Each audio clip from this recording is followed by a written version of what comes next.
Hey there, welcome everybody to the Week 15 edition of TXN Sports World NFL Friday. I am your host, Anthony Florio, joined as always by good old MF Michael Fletcher and Michael Bullock. Apologies for the delay. Had to type a loose end on my end. I apologize for that. It came up unexpectedly, but everything's good. So, Week 15 of the NFL season kicked off last night. Of course, this is TXN Sports World NFL Friday. Special show here tonight. Let's start it off with the Atlanta Falcons and the Tampa Bay Buccaneers, who kicked off last night at Raymond James Stadium. And in a stunning turn of events, the Atlanta Falcons won this game by a final score of 29-28. Kirk Cousins, 30 of 44, 373 yards, 3 touchdowns, no interceptions. Bijan Robinson, 19 carries, 93 yards, and a touchdown of his own. Kyle Pitts, 11 catches, 166 yards, and 3 touchdowns. Bijan Robinson also had 8 catches for 82 yards to go with his over 100 yards rushing. James Pierce Jr. with 2 sacks, Lakeil London with a sack, Brandon Dorlus with a sack, Devon Diablo, half a sack, and Jalen Walker with half a sack. Defense accounting for 5 sacks last night. And for the Tampa Bay Buccaneers, it was Baker Mayfield, 19 of 34, 277, 2 TDs and a pick. Bucky Irving, 16 carries, 60 yards. Mike Evans returning to the lineup last night, 6 catches, 132 yards. Godwin had a receiving touchdown, and Devin Culp with a receiving touchdown. Defense only 1 sack. That was Hassan Reddick, and that was the end of that. So, Atlanta improves to 5-9. Tampa Bay drops to 7-7. And Tampa Bay, for the moment, no longer in first place in the NFC South. The Carolina Panthers, by half a game, takes over the top spot. They can make it a full game with a win over New Orleans on Sunday. So we'll get into that in a little bit.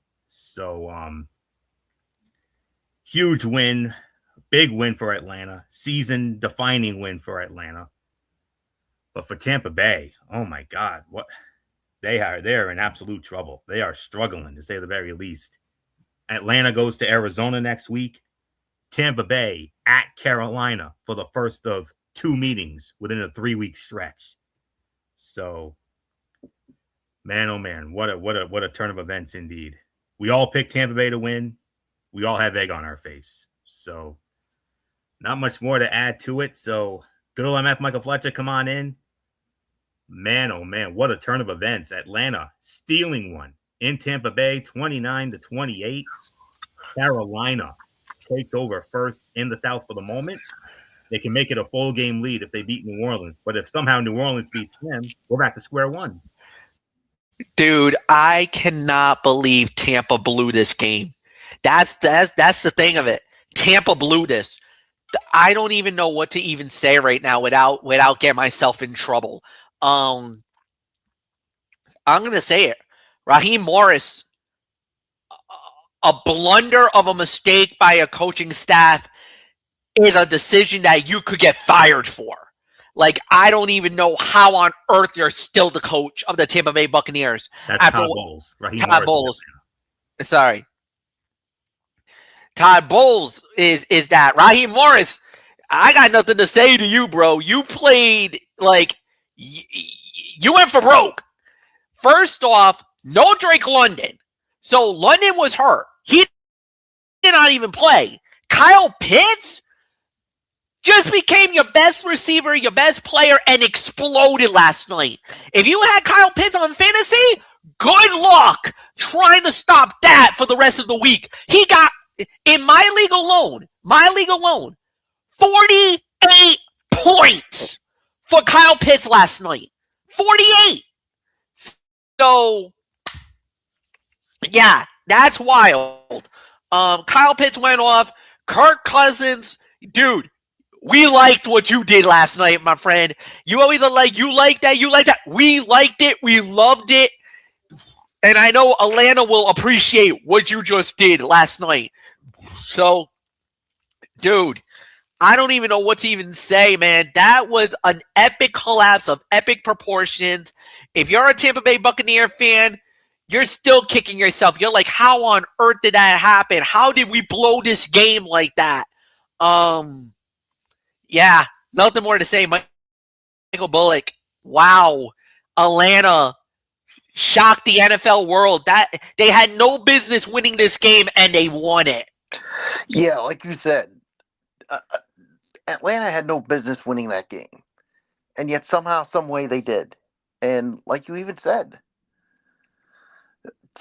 Tampa literally just handed that game to them. I mean, I don't. If I were Todd Bowles, I'd be worried about being on the hot seat right now, because if they don't make the playoffs right now, I think Todd Bowles should be gone. I mean, and if they miss the playoffs by one game, they're going to look back at this game as the one that really, really got away from them. No doubt about it in my mind. So yeah, I mean, a big win for Atlanta, but Tampa's going to look at themselves in the mirrors like, what the hell just happened to us? So here's another thing I think that they should do. Don't wear those creamsicle uniforms again, because you remember, guys, those old days of Tampa Bay when they wore those orange creamsicle uniforms. They were just horrible. So, yeah, just saying. So, really got nothing more to say except, Floria, let's get on to the rest of Week 15. And There's of course, one other thing you got to do. And now, well, there are no buys. There are no buys, but there is one other order of business that we are going to do. We're bringing back something that we would do, and that's teams clinching a playoff spot. That is right. That is right. But we did have one other order of business that we're going to do before that, and that is America's Game. America's Game returns to the field tomorrow as college football's greatest rivalry game gets underway. For the 126th time, it's Army versus Navy. Navy comes into this matchup with a 63-55 advantage with 7 ties over Army all time, and is a nearly touchdown favorite over its rivals in this edition. Army comes into Baltimore at 6-5 overall, but has won 5 of their last 7 games to push over 500 on the season on the back of an improved second half defense. Navy is 9-2 and seeking a second straight 10-win season for the first time in school history. It started 7-0 and was in American Conference title contention for a time. Tomorrow afternoon at 3:30 on the mothership CBS from M&T Bank Stadium in Baltimore, Maryland, the home of the Baltimore Ravens, we got Army and Navy. And in this one, Navy opening up as a 6.5-point favorite. On the call for this one, of course, for CBS, it'll be Brad Nessler, Gary Danielson, and Jenny Dell. They'll be in Baltimore. And MF will update us on who he'll be working with, because I know that I know that's his game. So I know he'll address it when we get to him. So there we go. We don't want to take up too much time on this, so we're going to do a quick little preview here. Army has played some solid defense to close out the regular season, allowing 24 or fewer points in 6 of its last 7 games, and could present a credible challenge to what has been a dynamic Navy attack. But the midshipmen still have the offensive firepower and a more threatening aerial game that can break off some big plays behind quarterback Blake Horvath to pull out the close win. I'm going with Navy. These games have a tendency to be on the lower end of scoring, so I'm going to say 17-14, Navy defeats Army. So not much more to say. MF, Army, Navy. Can't wait to hear you on the call tomorrow in Baltimore. Yeah, this is one of those games every year. You get the lump in the throat. You get the heart pounds a little more. It goes a little more deeper because it is America's game. And guess what? This game's going to be even bigger. The Commander-in-Chief's trophy is on the line. Commander-in-Chief's trophy is on the line. For a lot of the people, when you wonder about the Commander-in-Chief trophy, why is that about? What's going on? So the Commander-in-Chief trophy is given out every year, and it's basically battled out through the 3 teams: Army, Navy, and the Air Force. They battle it out in a round-robin style tournament. Basically, Army faces off with Air Force, Navy faces off with the Air Force, and then this is the third and final battle when Army faces off with Navy. So whoever wins out of those 3 games, basically they go on to capture the Commander-in-Chief trophy. So basically, and consequently, the first team to 2 wins gets it. Both Navy and Army both beat Air Force earlier in the year. So that basically becomes, now this is truly the right to win it all. So whoever wins this game does indeed capture the Commander-in-Chief trophy, which is, like we said, the trophy for the Army-Navy game. So, and that trophy will be presented to the winners sometime down the line. Normally, this is also presented by the President of the United States, not on the field. This will not be on field, but this would be a special day that they get to go to the White House. And on that particular day, the President, Donald Trump, will present the Commander-in-Chief trophy to the winner, whoever that may be. It could be Army, could be Navy. Whatever the outcome is, that is how it goes down. In recent years, guys, normally the guys who normally does this game would be myself with Eric Carrier, that does Army Navy, and but this time around, Eric will be on our crew, but this time he will be on the sideline for Army. He will be working the Army sideline. It will be myself and Jake Turner. We will be doing Army versus Navy. Carter Hansen will be on Navy side. Eric Carrier representing the Army side. And then, of course, for all you fans out there, if you want to know, Anthony Florio and Michael Bullock will be in Baltimore as well, but they'll be doing it for the pre-game festivities. Anthony always is there for the benediction, normally the traditional, basically the special prayer that they do before the game itself.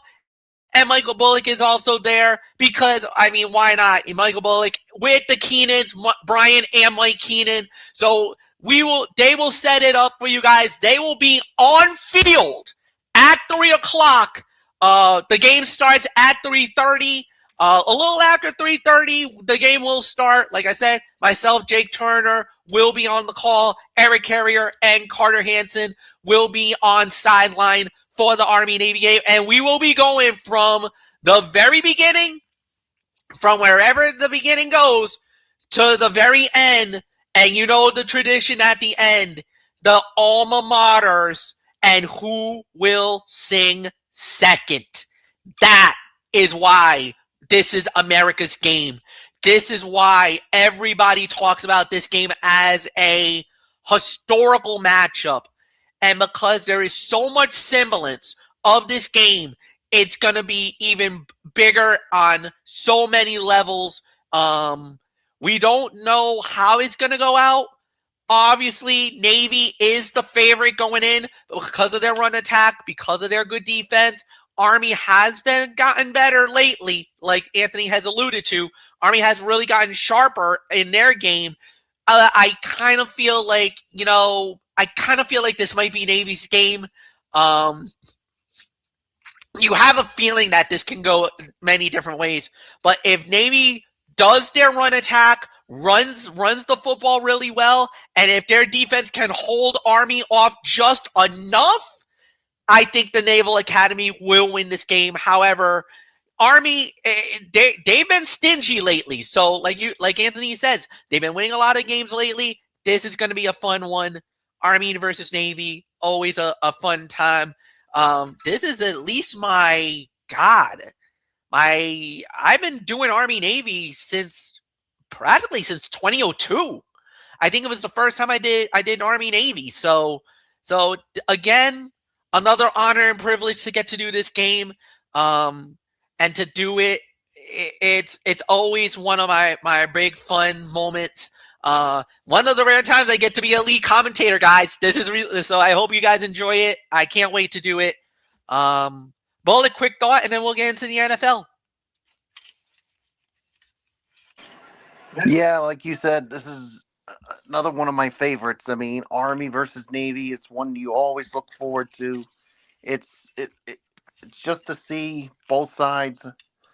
I mean, it just you can't help but enjoy it when especially that pregame tradition they always have. It's yeah, and I'll never forget that one time when this game actually was at Gillette Stadium, and just I mean, how I wish the three of us could have been there to experience that tradition there. But yeah, I gotta go with Navy here. I think they'll beat Army. So, but you never know. We'll see. So, nothing more to say. So now for you, let's get into week number 15. And of course, as we just said, no more buys. But now we bring back something that we normally do this late in the season: playoff clinching scenarios.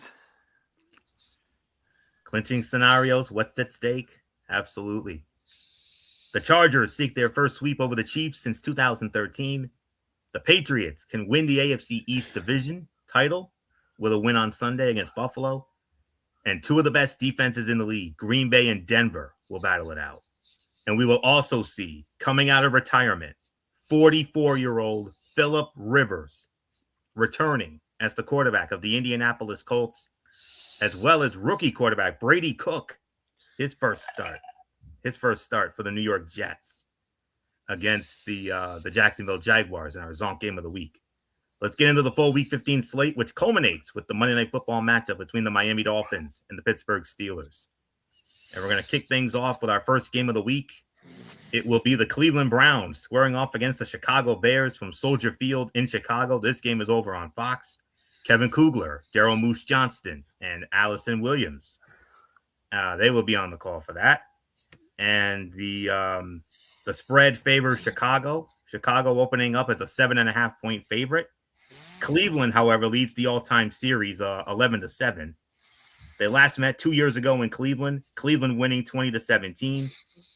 Last meeting in Chicago was 2017. Chicago won that 20-3.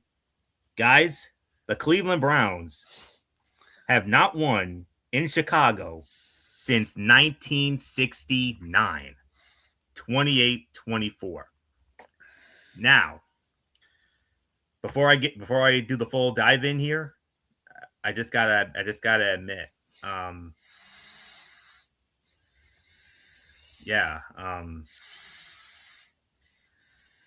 I came across something very interesting on social somewhere on Instagram earlier. We're gonna be in for a polar vortex that's going to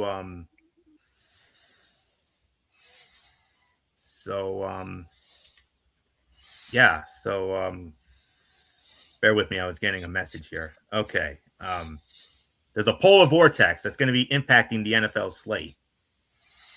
And the meteorologist from AccuWeather, Bernie Reno, said, "This is the mother lode of cold air," and is a term I don't use lightly. And in Chicago, and that includes Chicago, mostly sunny and very cold. Extreme cold can be dangerous for outdoor activities. According to AccuWeather, it's going to be 11 degrees in Chicago. Let's just say some of these games, to steal a quote from Muppet Family Christmas, it's going to be cold enough to freeze their Winnebagos. Let's just go with that. So, yes, one of our favorite all-time Christmas movies. Not just the three of us, but all of our dear friends in our group as well. By the way, shout out to them. What a fantastic group outing that we had earlier this evening. All right. 11 degrees in Chicago. There will be some other games that we will address in a little bit. So, all right. Now let's dive on in. The next test for Browns rookie quarterback Shedeur Sanders, who will start the final 4 games, is a Bears defense that leads the NFL with 18 interceptions. That makes ball security even more important for Sanders, who has thrown 3 interceptions since making his debut in Week 11. Coach Kevin Stefanski said, I think they have some players with outstanding ball skills and anticipatory skills to go to footballs. They're playing in their zone defense, very visual on the quarterback. So with any quarterback, young quarterback, old quarterback, you have to do a great job with your eyes. You have to trust what you see when you're looking at them. You have to key their defenders and understand where they are, especially in their zones. As I just mentioned, Sunday's weather forecast in Chicago calls for a high of 10 degrees with wind chills around minus 10. If that holds, it will be one of the coldest games on record at Soldier Field. Safety Kevin Byard III said the difficult part of playing in the elements is the idle time.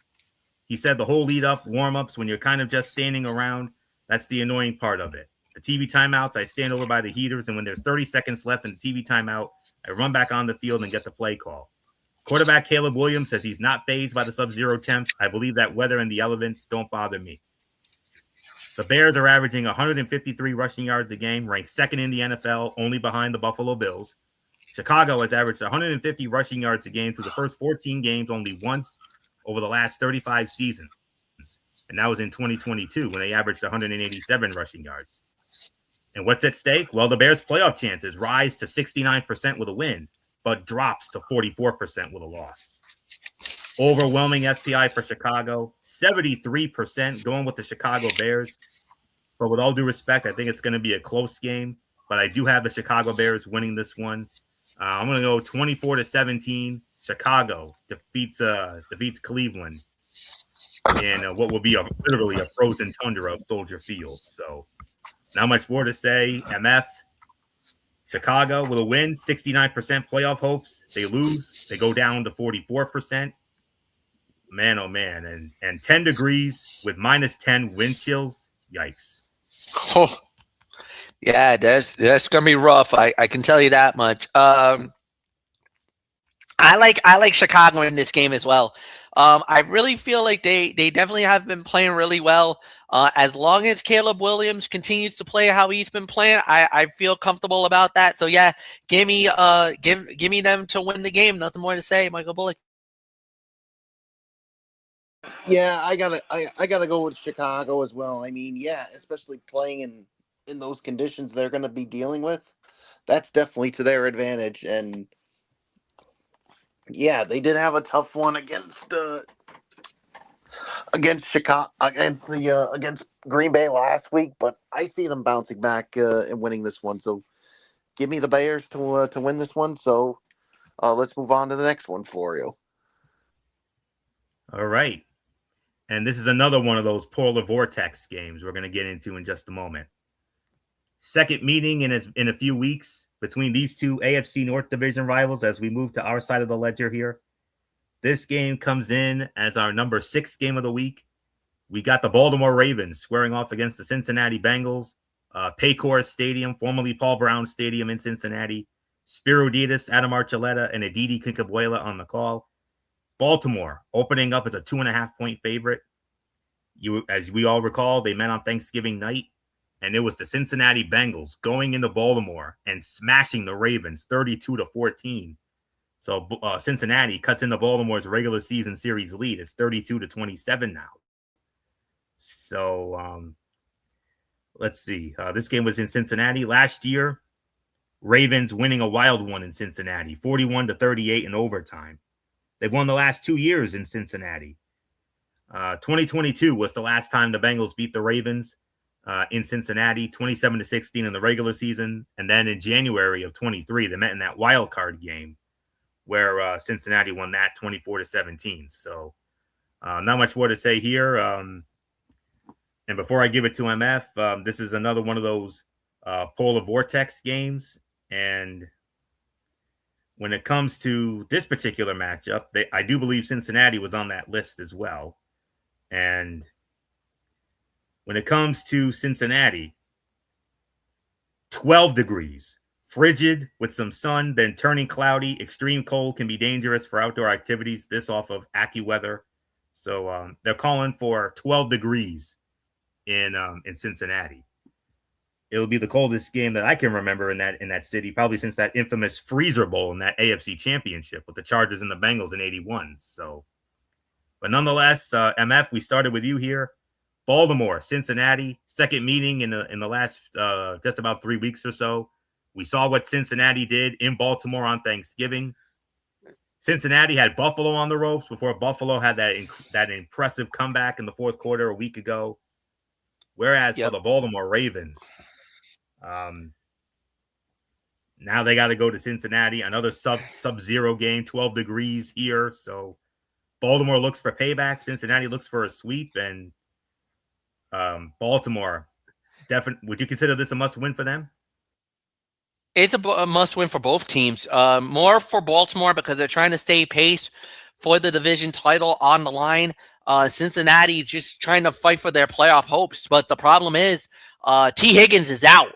T. Higgins just got filed on the injury report. Now confirmed he is not playing. That's a major blow for the Bengals as they now have they don't have T. Higgins, which means maybe that's Mike Gesicki time now. Gesicki had a somewhat of a breakout game. If they're gonna start looking at Jamar Chase and trying to shut him down, Gesicki might end up having a big game. For to say the very least. So this might end up being a Gesicki type game if you're Cincinnati. Baltimore, I kind of feel like as a cold weather game, this is kind of more for the running attack. And if that's the case, that means you're going to see a lot of Lamar Jackson. You're going to see a lot of Derrick Henry in this game. And I really feel like that's going to be the difference to win this game. Even though Cincinnati won on Thanksgiving night the first time around, I think the outcome's going to be a little different this time around in Cincinnati. Give me the Ravens to win this game because they got a lot to play for more than Cincinnati does. So give me the Ravens to win this one. Ride the ship. Get it a split here. Michael Bullock, it is yours. Yeah, I got to go with the Ravens too because, like you said, the Ravens are playing for more because they're trying to fight for their not just the division but for their playoff lives. And I mean, like you said, I mean, especially they want payback after what happened on Thanksgiving night when Cincinnati came in and literally just blew the door open on them. So I don't see it happening again with them, but you never know with these rivalry games. So give me the Ravens to win this. So it is yours, Florio. Ravens quarterback Lamar Jackson is looking to break out of a 4-game rut during which he has thrown 1 touchdown and 4 interceptions. But he is 4-0 in his career at Cincinnati, throwing 15 touchdowns and 1 interception. Coach John Harbaugh said, I always have so much respect for Lamar Jackson and the way he plays, the way he fights and competes and everything else out there. When the game starts and the lights come on, there's nobody you'd rather have. Forget everything else about the playoffs, standings, draft slot. The final 4 games are about one thing. Is Bengals quarterback Joe Burrow having a good time? After his midweek comments about making sure football is fun, that needs to be the top priority for the Bengals. Burrow explicitly said if he's going to keep playing, he needs to be enjoying the game. Building some positive momentum is critical for the future of Burrow and the franchise. Lamar Jackson's 5 straight games without multiple passing touchdowns is the longest such streak as a starter in his career. If the Ravens lose to the Bengals, their playoff chances drop. Listen to this, guys. If the Ravens lose to the Bengals, their playoff chances drop all the way down to 14%. They would, however, rise to 48% with a Raven win. Winning the division is Baltimore's only viable way to the playoffs. Their playoff chances are the same as their division chances. And it's a very close FPI. It's only 52% in favor of the Baltimore Ravens. But I think the Baltimore Ravens are going to bounce back here. I think they're going to get their payback from Thanksgiving. I'm going to go 24-20. Baltimore defeats Cincinnati, but I would not at all be surprised if Cincinnati stole this one too. Next up, we have the Arizona Cardinals squaring off against the Houston Texans, NRG Stadium in Houston. This is over on Fox with Chris Myers, Mark Schlereth, and Jen Hale. And spread in this one favors Houston. Houston opening up as a 9.5-point favorite. Series is tied at 3-3. Last meeting was 2 years ago in Houston. Houston won 21-16. The Arizona, listen to this. They played 6 times. The home team has won every game. So Arizona has never won in Houston. They're 0-3 all time. So with that all being said, Michael Bullock, Arizona and Houston, as we all know, Kyler Murray's done. Jacoby Brissett's going to run the team the rest of the way. But man, oh man, these Houston Texans, man, coming off their biggest win in a long time, going into Arrowhead, stealing one in Kansas City last Sunday night. And if this team makes the tournament, good luck. Yeah, this is definitely the one of the teams you do not want to play come playoff time with the way. I mean, with the way this team has been playing. I mean, especially their defense. Their defense. I mean, yes, it's good for them to have a Stroud back, but the thing is, it's basically their defense is what's been really carrying them. So, yeah, this is one defense you don't want to face come playoff time. So and I think Arizona's unfortunately going to feel that big time. So, give me the Houston Texans to win this one. It's yours, Florio. Oh yeah. Sunday will be a battle of the top-ranked defense and the top-ranked quarterback since Week 6. The Texans' defense is ranked first in overall yards allowed, third in passing yards allowed a game, and second in passing yards allowed a play. It will face Cardinal quarterback Jacoby Brissett, who's first in completions, attempts, passing first downs, and passing yards since he took over as starter in Week 6. Brissett knows his 5-1 career record against Houston doesn't mean much because the last Houston defense he faced has turned over. But he kept his goal simple when he watched tape. Try to find what they're not good at. Sometimes it's not much, but you try to find that, and then you start to build your plan around that. Texans quarterback C.J. Stroud is not allowing the Cardinals' record to lure Houston into a false sense of security. The Cardinals have dropped 5 straight, and Houston is on a 5-game win streak. So the Texans are the better team on paper. But Stroud said, I think we've got to be on our A game if we want to get this win, and that the Cardinals are a great team. Expect Houston to play desperately on Sunday. The Texans are one of 2 teams that have more interceptions, 15, than passing touchdowns allowed, 12, along with the Los Angeles Chargers. After week 9, the Houston Texans only had an 11% chance of making the playoffs. Right now, their playoff chances currently stand at a whopping 88%. Overwhelming FPI here, 72% going with the Houston Texans. I'm going with the Houston Texans as well. 27-17, give me the Houston Texans to keep on rolling. Not much more to say. MF, how about these Houston Texans, man? Going into Kansas City and winning that. Man, this team is for real. They are. I think a lot of people cannot believe how they were able to turn it around. They looked dead in the water earlier in the season, guys. You remember that. Give me Houston to win this one as well. Not going to spend too much time on this, Anthony. Let's move on to the next game. Absolutely. And next up, I do believe it is our Zonk game of the week. Yeah, it's going to be the New York Jets squaring off against the Jacksonville Jaguars from Everbank Field in Jacksonville. Tom McCarthy, Ross Tucker, and Tiffany Blackman, they will be on the call. Jacksonville opening up as a 13.5-point favorite. It's an almost 2-touchdown spread for Jacksonville against the Jets. Jacksonville leads the all-time regular season series 9-8. They met in Jacksonville last year, and the Jets actually won that game 32-25. Jaguars last beat the Jets at home in 2019. That was a 29-15 final. So let's dive on into our Zonk game of the week there, guys. Just bear with me. Okay. From all indications, rookie quarterback Brady Cook, Jets rookie quarterback Brady Cook, will make his first NFL start, replacing the injured Tyrod Taylor with a groin injury. Ball security will be paramount. In 3+ quarters last week, Cook had 2 red zone interceptions and 2 fumbles, both recovered. This is a dangerous opponent as the Jaguars have 23 takeaways, tied for second in the NFL. The Jets are prepared for heavy blitzing. As offensive coordinator Tanner Engstrand said, I think historically some defensive coordinators say, hey, We're going to heat the young kid up and see what he's made of. Jaguars quarterback Trevor Lawrence has had his best stretch of the season in the last 3 weeks. It's the first time in his career he has thrown for 225 yards and 2 or more touchdowns in 3 consecutive games. Since the Jaguars' Week 9 bye, Lawrence ranks 10th in total QBR and has thrown a league-high 5 go-ahead touchdown passes, per ESPN research. It's not anything necessarily that's changed about anything that we've done with him. I think he's just starting to feel more and more comfortable within the system and within the guys that he's playing with.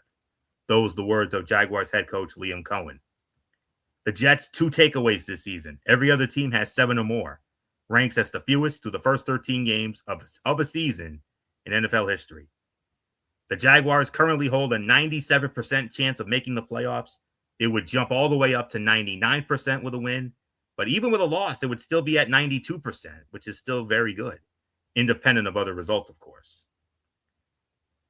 Huge FPI here, 76% going with the Jacksonville Jaguars. I'm going with the Jacksonville Jaguars to win this one as well. I am going to go 30-17, Jacksonville, all over the Jets in our Zonk game of the week. Not much more to say. MF, what says you? Unless the New York Jets can really figure out their defensive woes, offensively, they're down to their third quarterback, and now they have to trust on him to start on Sunday. Unless, Brace Hall has a breakout or one of the defenders really starts to really stem. But the thing is, I was watching the New York Jets game because they were playing the Miami Dolphins last week, and I really got to see the Jets like full heart. And guys, I'm going to say it, it's not there. There's nothing. If you're the Jacksonville Jaguars, you're salivating right now at this opportunity because you know that this team is wounded. You could see it. There's not that fight in the Jets left that makes me scared, intimidated, or make me would worry. Now, I would caution the Jaguars not to take this game lightly because you always know any given Sunday, so don't take it lightly. But if you handle your business, you do what you normally do. If you give them the running attack, ATN runs the football. As long as Trevor Lawrence doesn't get himself into too much trouble, I think the Jaguars should win this one very comfortably, to say the very least. So, Michael Bullock, it is yours. I also have Jacksonville winning.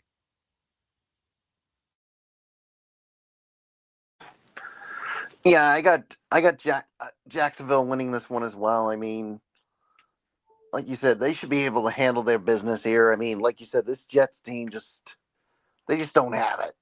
They really don't have it at all. So, yeah, I'm going with Jacksonville as well.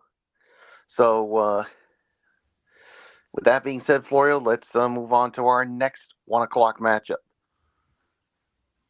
And when it comes to our side of the ledger, we have 5 games that have big-time playoff implications. And this is the first of those 5 such games. You can make an argument for Baltimore and Cincinnati if you wanted to. But Jets and Jacksonville, definitely not really any implications because Jacksonville's pretty much in great shape. But this is a big one here. This is our number 4 game of the week. The Los Angeles Chargers squaring off against the Kansas City Chiefs. Arrowhead Stadium in Kansas City. Kevin Harlan, Trent Green, Melanie Collins. Kansas City opening up as a 5.5-point favorite. Second meeting of the season. We all remember what happened in the first one. It was it was the second game of the season in Brazil, and and as we all remember, it was the Los Angeles Chargers that stole that game in Brazil. Final score in that one, the Chargers won that game 27-21. And they cut Kansas City's regular season series lead to 71-58 with a tie and snapped a 7-game losing streak to the Chiefs. Now, that was in Brazil. So we're talking Kansas City here. Kansas City won there last year, 19-17. The Chargers have not won in Kansas City since 2021. And that was a 30-24 final. So there isn't really much more to say. I believe this next one here goes to I believe it goes to MF here. So MF, this is one of those. This is a big week for us because we got so many exciting playoff implication games. At 5 of them for sure. Baltimore, Cincinnati, somewhat. Jacksonville, not really. But this is a major playoff implication game for the Chargers and especially for the Kansas City Chiefs because I just read this. If they lose, they're gone. Oh God, they're done. They're gone. They're gone. This would be the, everybody talks about that. Where's the dynasty? Where's the dynasty of the Kansas City Chiefs? I'll say it, guys. If the Chiefs loses on Sunday, the dynasty is dead. It ends right here. A few years ago, we saw the end of the Patriot dynasty. And now it looks like the dynasty of the Kansas City Chiefs could end right here. This is the last stand. This is the last call at the saloon, as they would like to say. So this is put up or shut up. Can they do it? They have to. They have to, no doubt about it. I can't say much about that, Michael Bullock. But the thing is this: what has Kansas City done to make us believe that they can turn it around? They haven't. At least in my mind, they haven't. And at the end of the day, I hate to say this, I don't got much faith in the Chiefs now. I honestly think this is the end. So the Chargers won earlier in the year. They had a good performance last week.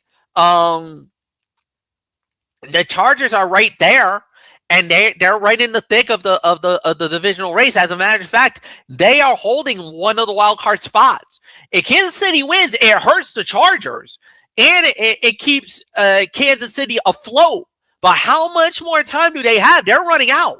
So this is one of the rare times that we can say that if this does happen, for the first time that I can ever remember, the Kansas City Chiefs are not going to make the playoffs. That's a first for Andy Reid. That's a first for Travis Kelce. That's a first for Patrick Mahomes. Because I think ever since they kind of came together as a quartet, I don't ever remember a year that Kansas City missed the playoffs with Kelce, Mahomes, and Andy Reid together. I think this would be the first time ever that all three men are going to miss the playoffs as a quartet. Then the question becomes, what happens after that? Look, I get it. I know a lot of people are going to say Kansas City, they're at home, they should win this game. But like I said, if you lose to the Texans last week, and you've been losing a lot of games at home, you are very fortunate to beat Indianapolis. I don't know, guys. I kind of feel like the mystique is gone. I feel like whatever Kansas City had is gone. Nobody fears them. Nobody sees that the invincibility of the Kansas City Chiefs. It's like, I don't know what happened. I don't know if it's because they lost the mojo at the Super Bowl, how they got smashed by the Philadelphia Eagles, or what is going on with Kansas City. Maybe it's just that this is the year that down, every team's going to have a down year. Maybe this might be the down year for the Kansas City Chiefs. Michael Bullock, better than anybody else, the Patriots had that 20-year dynasty run, and the last couple of years before Mike Vrabel took over, there was a couple of rough years for the New England Patriots. So everybody's going to go through this. Miami's going through it. Buffalo's had a time where they sucked. This might be just the year where Kansas City is not that good.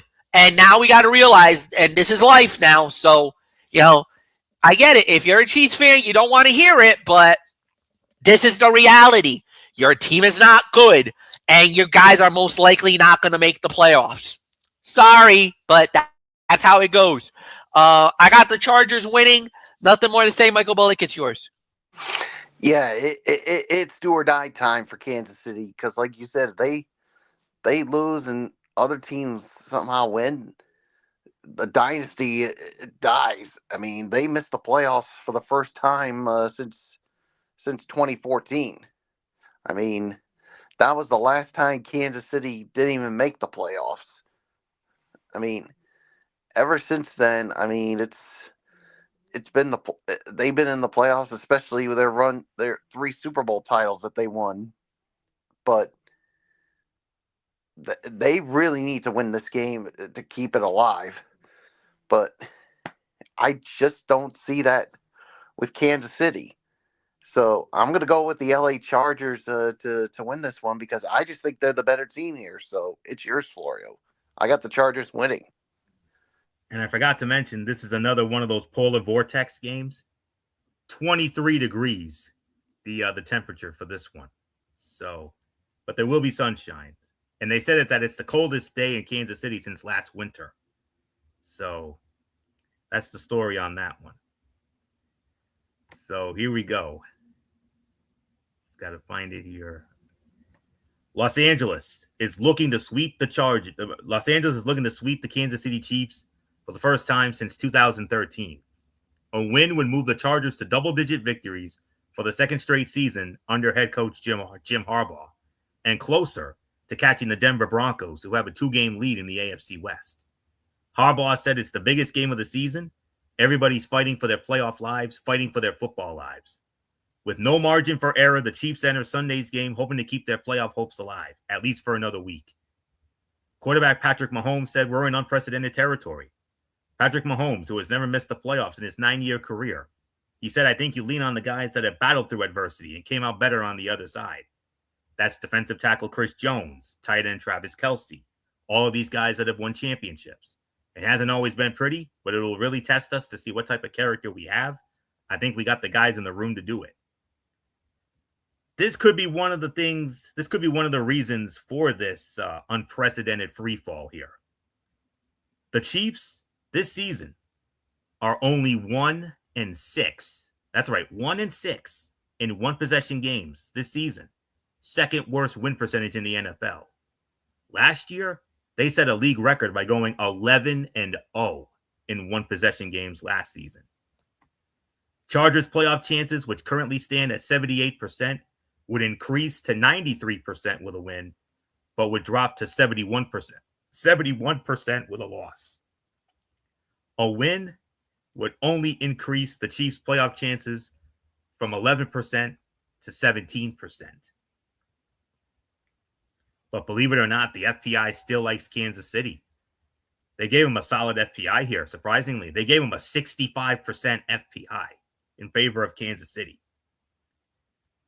Until I see otherwise, I got to go with the Los Angeles Chargers to win this one as well. I'm going to say the final score. I'm going to go 26-20. Give me the Chargers to defeat the Chiefs.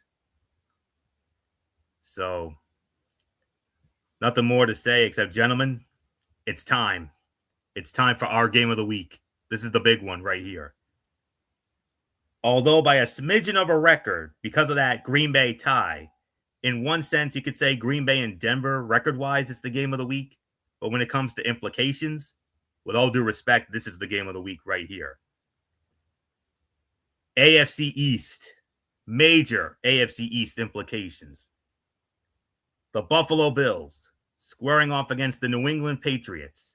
Gillette Stadium, Foxborough, Massachusetts. Iron Eagle, J.J. Watt, Evan Washburn will be on the call. Another polar vortex game. 32 degrees, cold with snow and flurries accumulating a coating to an inch. Storm total 1 to 3 inches. Snow can make streets and sidewalks slippery, causing travel disruptions. That's what I read according to this polar vortex thing on the NFL on CBS Instagram here. That's my source. So we could be in for a possible snow game here, guys. So Buffalo opening up as only a 1-point favorite. Second meeting, we all remember what happened in the first one back in October. The New England Patriots went into Buffalo on that Sunday night and stole one in Buffalo, 23-20, adding to their regular season series lead. They now lead at 79-50 with a tie. Last year in New England won 23-16, but that was a meaningless game in Week 18. Buffalo had everything under control as best as they could. Patriots have won the last two meetings at home, 23-16 in that meaningless Week 18 game last year, 29-25 in 2023. Buffalo last won in 2022 in Foxborough, 24-10. I'm going to tell you this right now.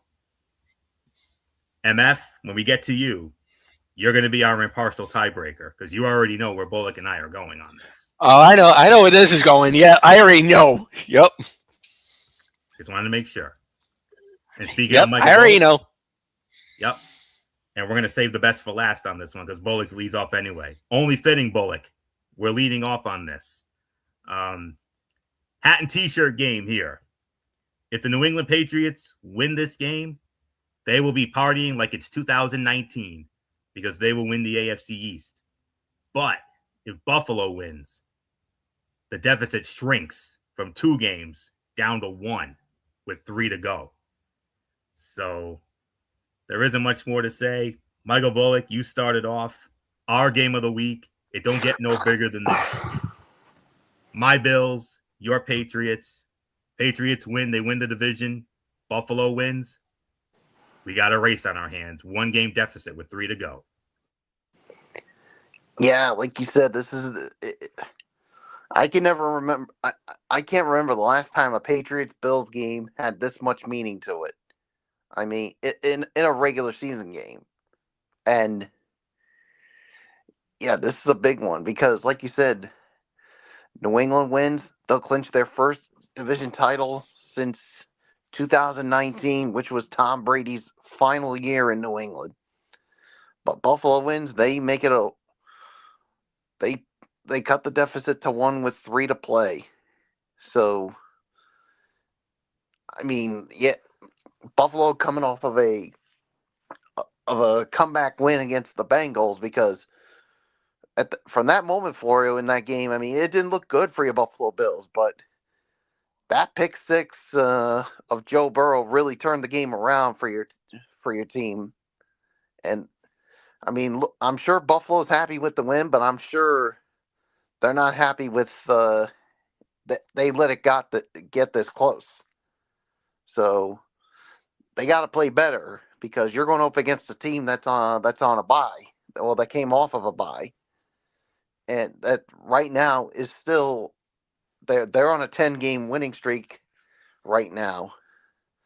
I mean, everything with New England is going so well right now. I mean Drake May. I mean he's playing. He's playing at an MVP caliber level. I mean, you got contributions from rookies like Travion Henderson, and the defense continues to play well. I mean, it just, and I know some people are going to go with the Bills. I know Florio's probably going to go with them, but that just sets up for motivation because, first off, it's a hat and t-shirt game for them.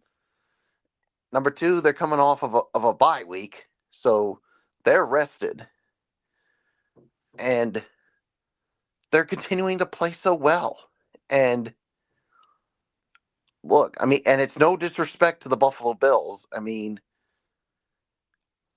until I see something that makes me feel like Buffalo is going to pull this one out, I got to go with the Patriots to win this one.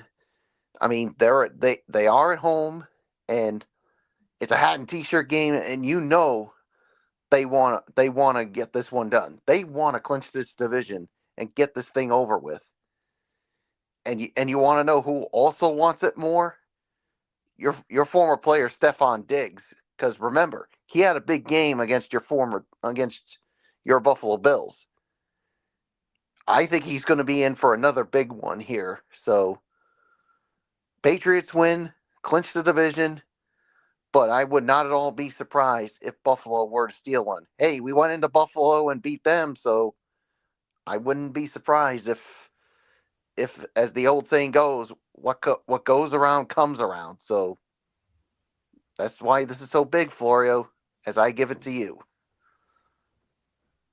Oh, yeah. Buffalo is well aware of the challenge in trying to defend Patriots quarterback Drake May, with multiple Bills defenders noting his command of the offense and the support he has received from his playmakers. The high-stakes nature of the game was felt around the building.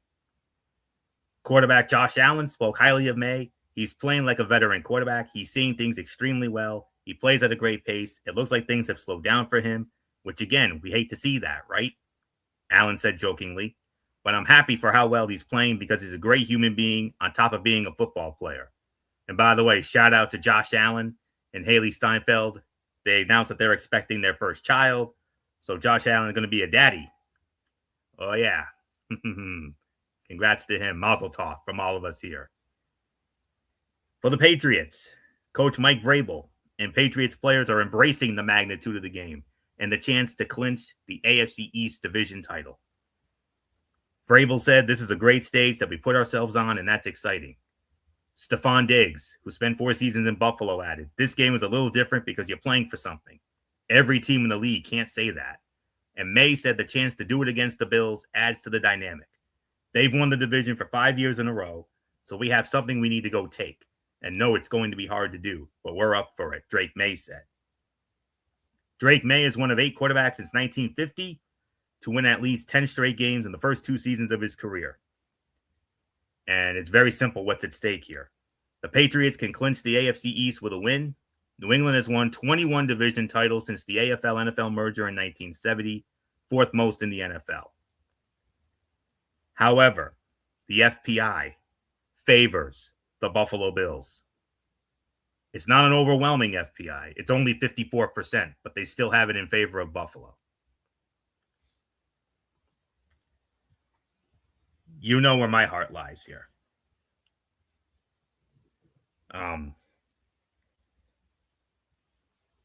The thing is, during this run, in even years, Buffalo has hardly had to break a sweat to win the division. In 2022 and last year, when they were the very first team to clinch a division out of any division winner last year.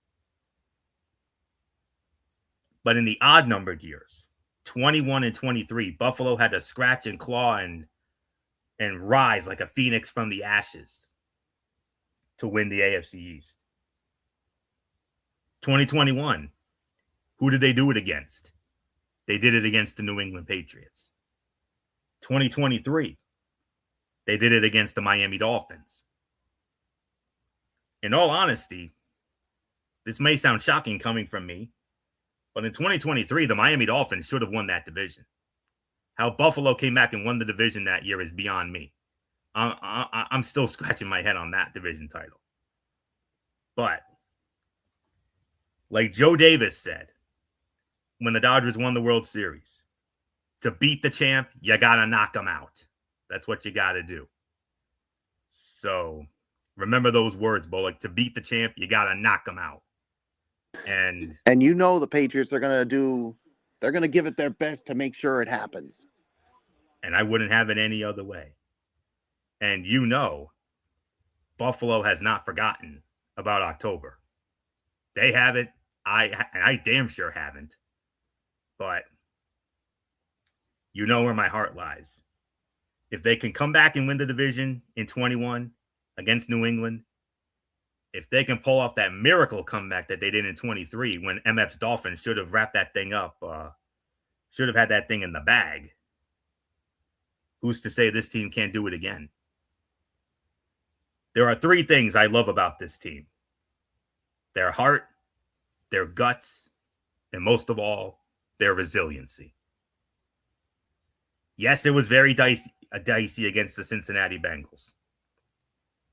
And am I surprised about that? Absolutely not. Cincinnati has absolutely smacked us around. They punched us in the mouth, and they almost knocked us out, but they didn't. Christian Benford, 63-yard pick 6, turning point of the game. And then JA-17 took control from there. So JA's got to be JA. Simple as that. JA 17's got to do his business. I'm hoping to see the running game do what they did against the Pittsburgh Steelers 2 weeks ago. Not just James Cook, but also Ray Davis and Ty Johnson. I want to see them, have some big games. Dalton Kincaid, the leading receiver. I'm hoping that the receiving core can have a big game here. I'm hoping that Josh Allen can do what he can do, Josh Allen things. And here's the biggest number of them all.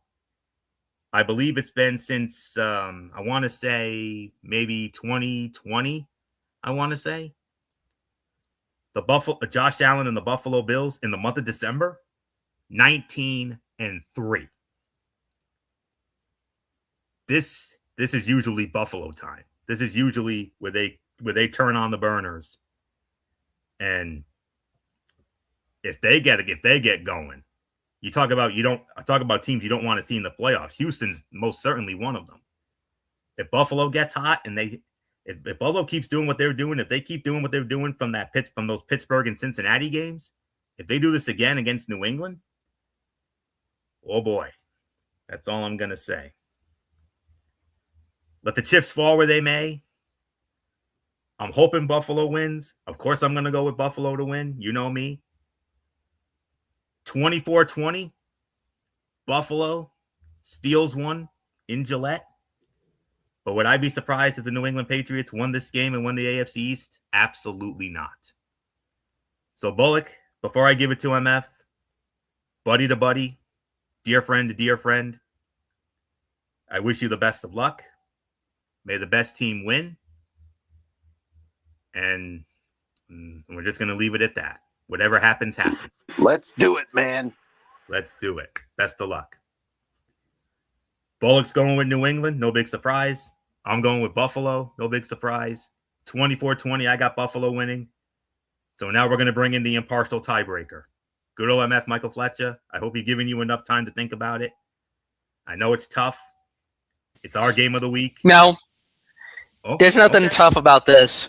No, you don't need to do let's do that thing I like. Let's get down to business. Let's cut the bull crap. Let's get to serious. Now you want to hear it? Let's get it on. All right. So, hat and shirt game for New England. If you win the division, you win the game.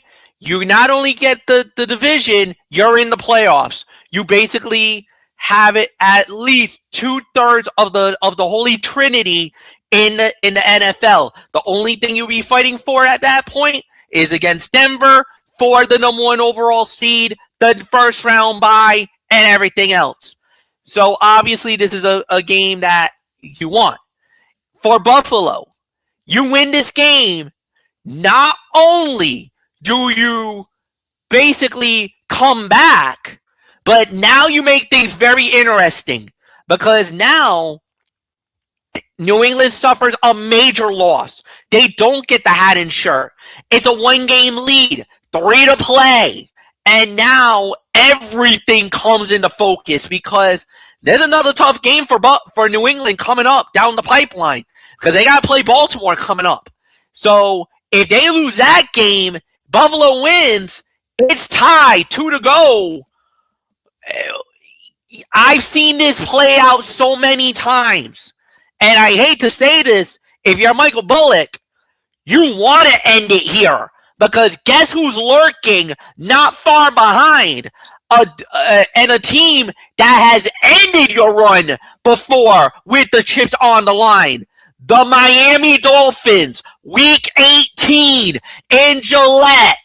And, oh, by the way, the last time Miami and New England played each other in Gillette with everything on the line, New England was going for a first round bye, trying to go for the play, had everything clinched.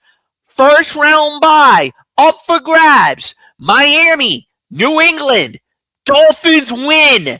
Ryan Fitzpatrick to Mike Gesicki, sticking the dagger in the Patriots. Patriots go to a wild card game against Tennessee. We all remember what happened next. New England got dumped out the playoffs, and the dynasty died that night. If you're Buffalo, you're thinking history is going to repeat itself. That's the feeling that they're holding on to. That's the belief that the Buffalo Bills fans are holding on to, is that some way, somehow, JA-17 and everything will come around, and they will be able to get to that point, to get to this situation. The one thing that everybody's been talking about for Buffalo or for New England is that who has New England really beaten to get to where they are right now? Their schedule's been pretty easy, if you say the very least. Except for a win against Tampa Bay, which was a very good win for them. They played their game and they handled their business. But everybody's discounting New England. Why?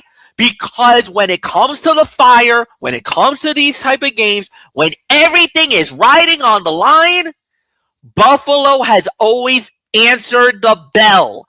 Every time Buffalo has answered the bell. Now, if they answer the bell again, you know there's going to start those whispers. You know everybody's going to start talking.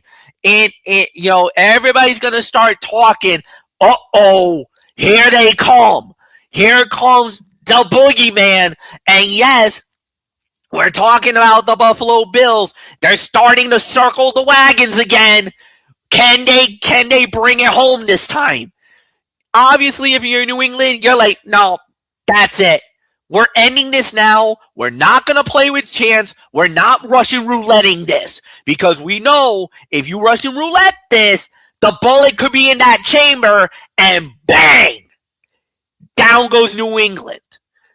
That is the hope and that's why a lot of Patriot fans are kind of playing this game of, nah, it's not going to happen. We got this. We handled Buffalo earlier in the year. We'll handle them on Sunday. We'll handle it on Sunday. Thing is, here's the thing. Polar vortex. Anthony, you alluded to it. It's a wash. Buffalo is made to play in the snow. They know how to handle snow games. They're not afraid of a snow game. They're not going to wilt under the pressure. This is not Miami. This is not the Chargers. This is not Tampa Bay, any cold or any warm weather city team. Buffalo is meant for this kind of weather. They know what to do. They have the game plan for this one. You know what they do? Run the football. You don't need JA-17 to throw it 20 million times. No, you got Dalvin Cook. You hand it off to him. You pass the pill. You let him run. You let him eat. And then if JA gets going, oh no, you're dead. You don't stand a chance. That's why this is one of those type of games where we're gonna find out who's really made of what they are. This is a grown man game. This is a be a man game on Sunday. There's really nothing more to say. Now, as far as the outcome goes, Anthony goes with Buffalo. No big surprise. Michael Bullock goes with the Patriots. No big surprise. Where do I stand in this? Buffalo wins. It's my prediction. I say, and I'm going to even go one further. I don't even think it's going to be close. Yeah, you heard me right. 24-13. Buffalo wins over New England. And the reason why I think they're going to win the game, like I said, they're going to run the football and run it well, and they're going to be able to neutralize New England's power offense. New England has a good offense. But the thing is that Buffalo lately has gotten better. And I'll even go as far to say this, guys. The reason why I got more higher hopes about Buffalo right now is because of the fact of what happened against Cincinnati. Because realistically, Buffalo had no business winning that game. They did not. I think Anthony Floyer will admit that. I think Michael Bullock will concede to that. Buffalo had no business winning that game. But that is a game that almost I took notice where I'm like, uh-oh, they're back. I seen this story before. I know this script. And I hope I'm wrong, but I don't think I am. If Buffalo wins this game, all of a sudden, the AFC East is flipped on its head again. We all thought that Buffalo was going to win the division at the very beginning of the season. We all thought that. We all thought it. Even Michael Bullock admitted it. He even had Buffalo winning the division. Nobody thought New England was going to be this good, this fast. So now, can they figure it out and slam the door? I think this is too big of a moment for New England. I'm sorry.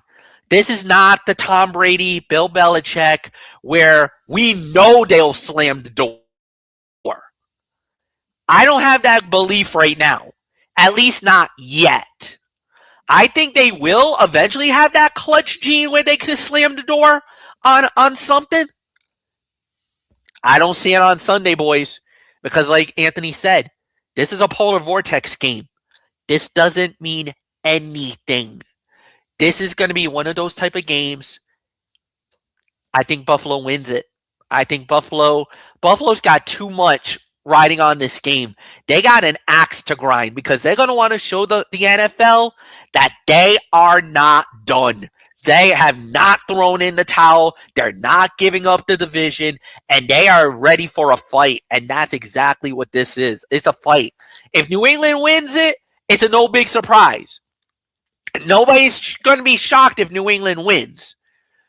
But the thing is that I got this funny feeling that for all the greatness that Drake May has done, I think there's going to be a moment where he's going to get knocked down a peg.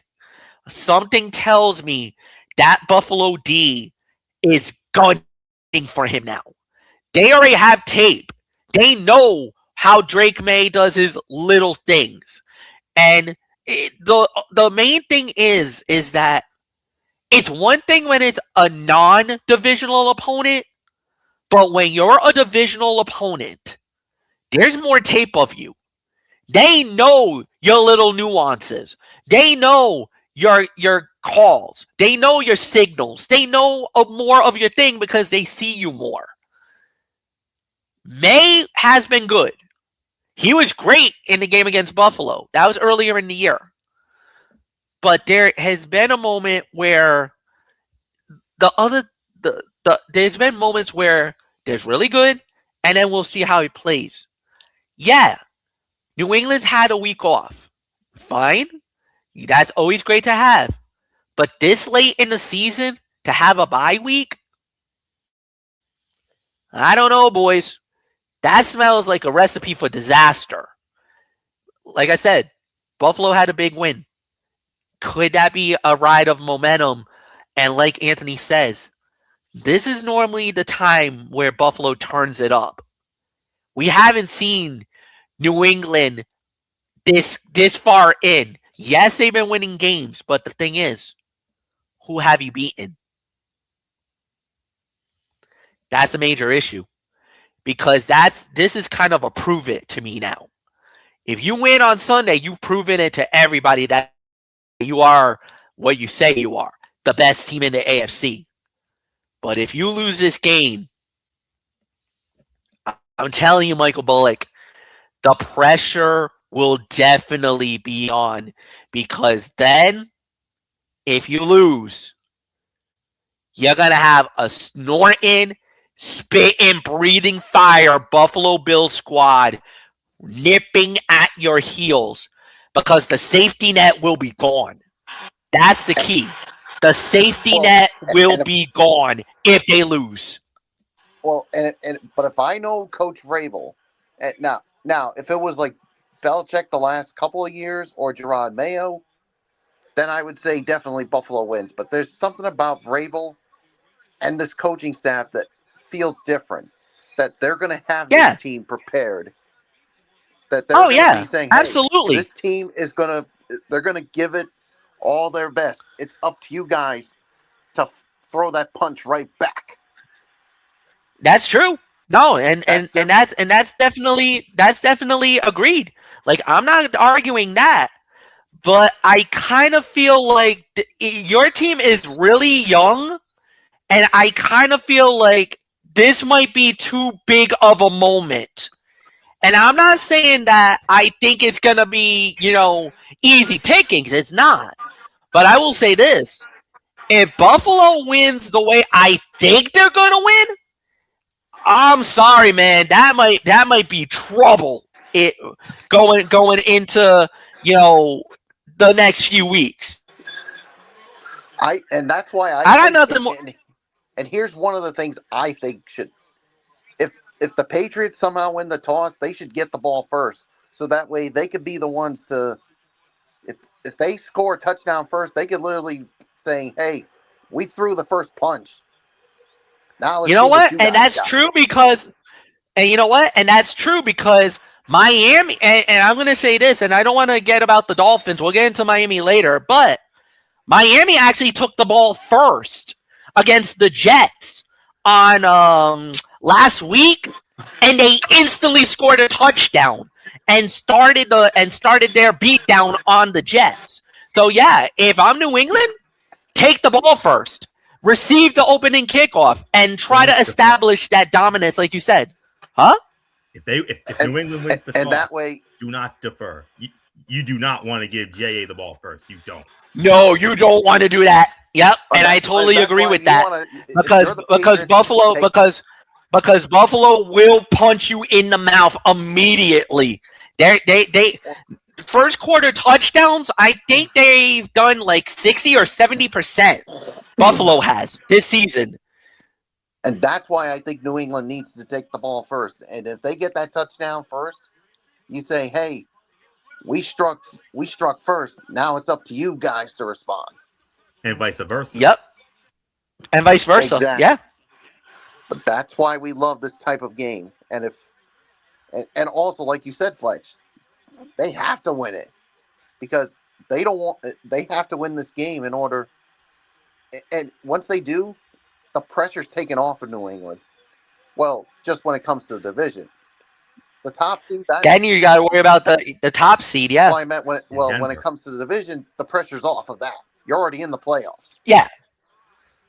You're still fighting for the top seed. That's the only thing you would still be fighting for. Yep. So there's really nothing more for me to say. Except it's going to be fun. It's going to be hella fun. I can't wait. We all can't wait. Doesn't matter who wins. We, the fans, are gonna win because this game is gonna be nothing short of cinema. All right, 2 early games left. We have the Washington Commanders squaring off against the New York Giants, MetLife Stadium, East Rutherford, New Jersey, in the Meadowlands. Kenny Albert, Jonathan Vilma, Megan O'Leary. The Giants opening up as a 2.5-point favorite. They met all the way back in Week 1 in Washington. Washington won the game, so they cut the Giant lead to 107-73 with 5 ties. They've won 3 straight now against the Giants. Commanders won in New York last year, 27-22. Giants won the year before, 14-7. So no implications here. So let's quickly go over this one. Despite offensive troubles largely due to injuries, Washington remains one of the NFL's better rushing teams, ranking 4th in yards a game and 7th in yards a carry. 2 weeks ago, the Commanders nearly upset Denver by rushing for 143 yards against the NFL's second-best run defense. Now they'll face the league's 31st rated rush defense. Cliff Kingsbury said they have leaned more into the run game this season because they're not as wide open with what they can do compared with 2024. It's the best thing that we've done, so we got to definitely lean on that. Running back Chris Rodriguez Jr. with a groin could benefit if healthy. He has averaged more than 5 yards a carry in 3 of his last 5 games. The Giants return from their bye week to face the Commanders as favorites, and they're looking to finish the season strong. Rookie quarterback Jackson Dart is trying to accomplish one thing down the stretch. Beginning Sunday against Washington. Win, he said. Win 4 games. Take it one at a time. Giants offense with Dart has not been the problem. New York ranks 14th in total offense since he took over. There should be an opportunity for success against Washington's 30th ranked defense. Giants edge rusher Brian Burns' 13 sacks are the second most in the NFL this season, and the most by a Giants player in the season since Jason Pierre-Paul in their Super Bowl year of 2011. Both teams eliminated from playoff contention. However, the Giants have a 53% chance of landing a top 5 pick in the draft, while the Commanders have a 48% chance to do the same. Solid FPI for the Giants, 61%, going with the New York Giants. And I'm going to go with the New York Giants to win this game. I think they're going to win this one rather comfortably. I'm going to say 34-17. Give me the Giants over the Commanders in MF. When it comes to the Commanders, this is the classic case of, oh, how the mighty have fallen. From the NFC Championship to blah again.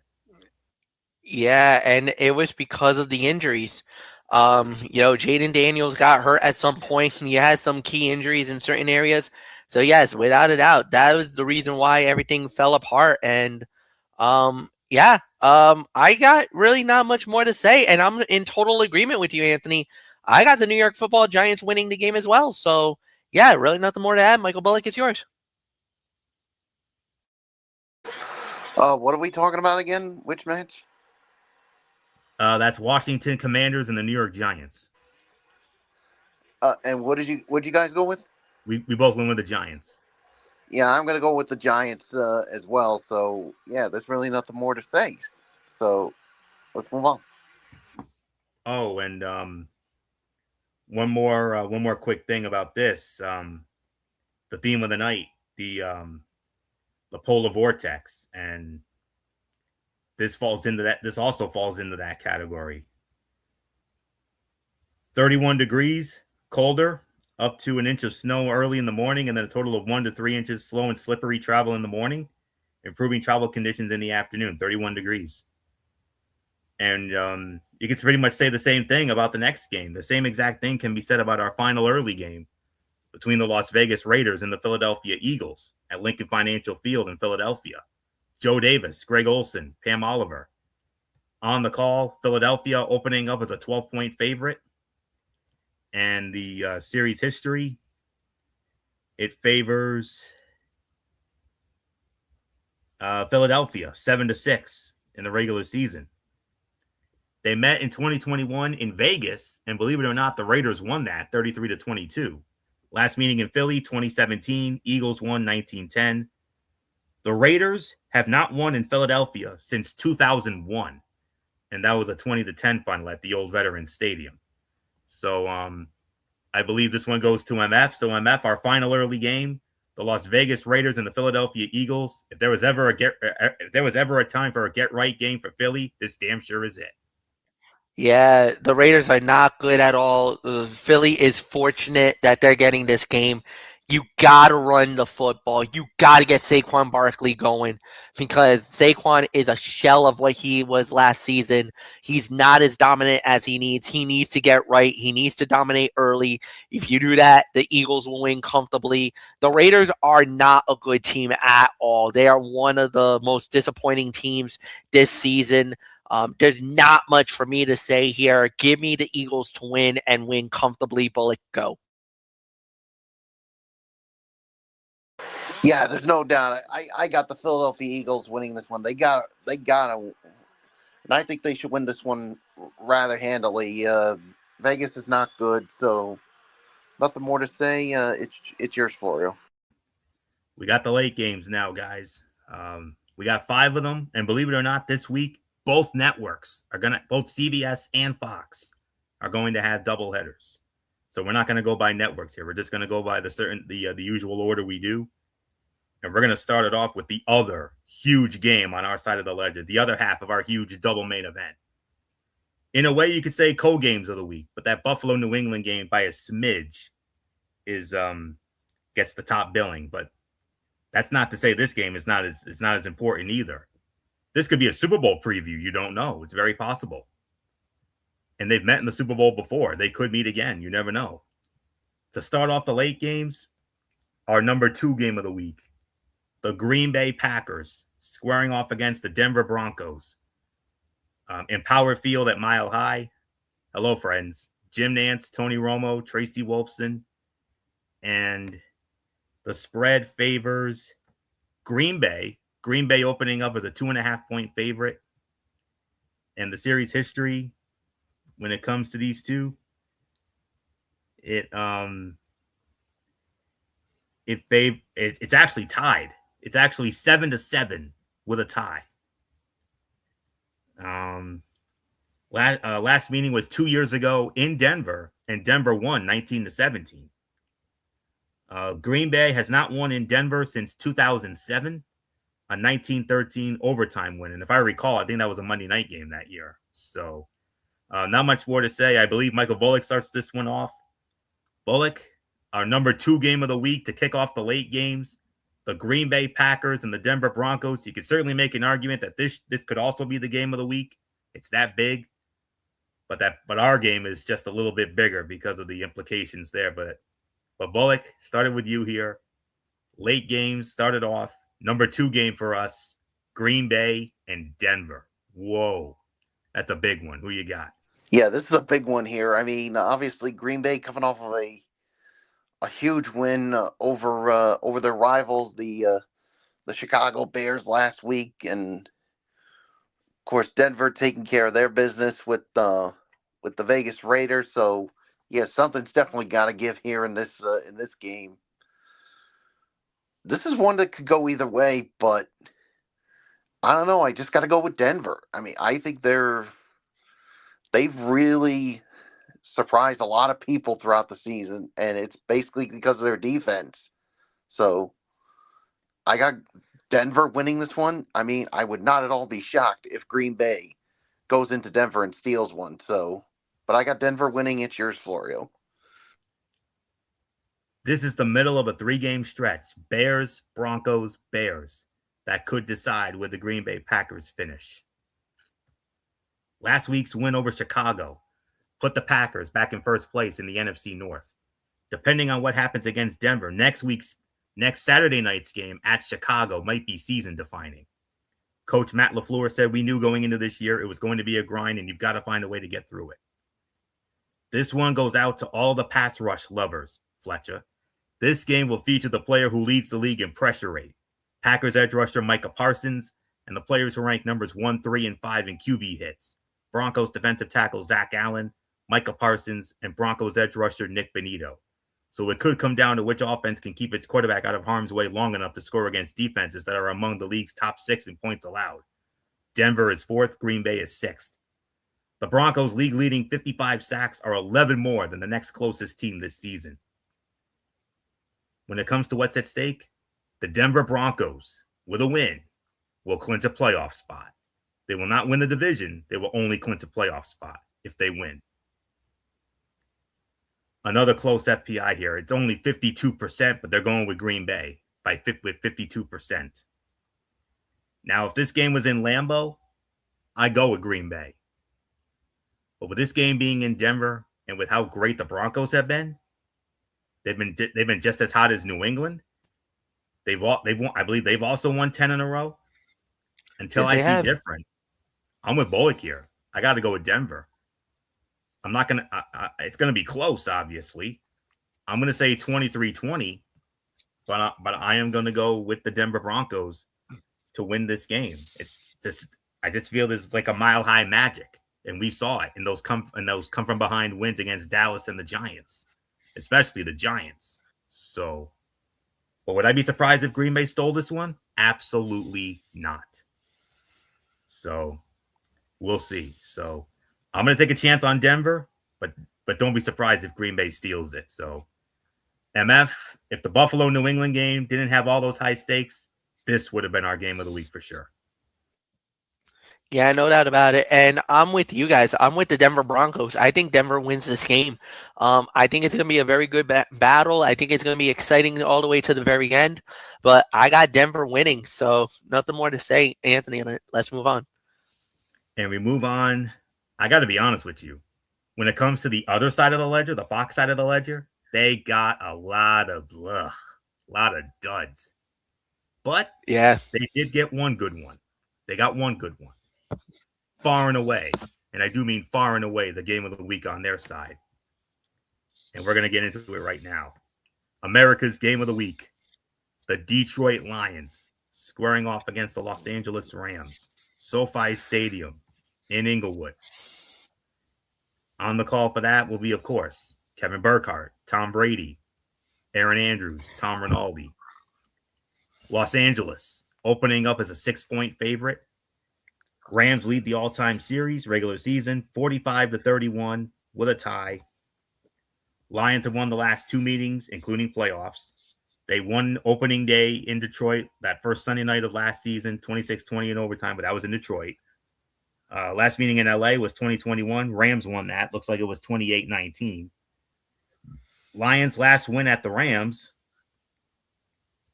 Wow, actually it was in Los Angeles, and it was in 1993, 16-13. So there isn't much more to add. So let's get into the game of the week on the other side of the ledger there, far and away, anyways.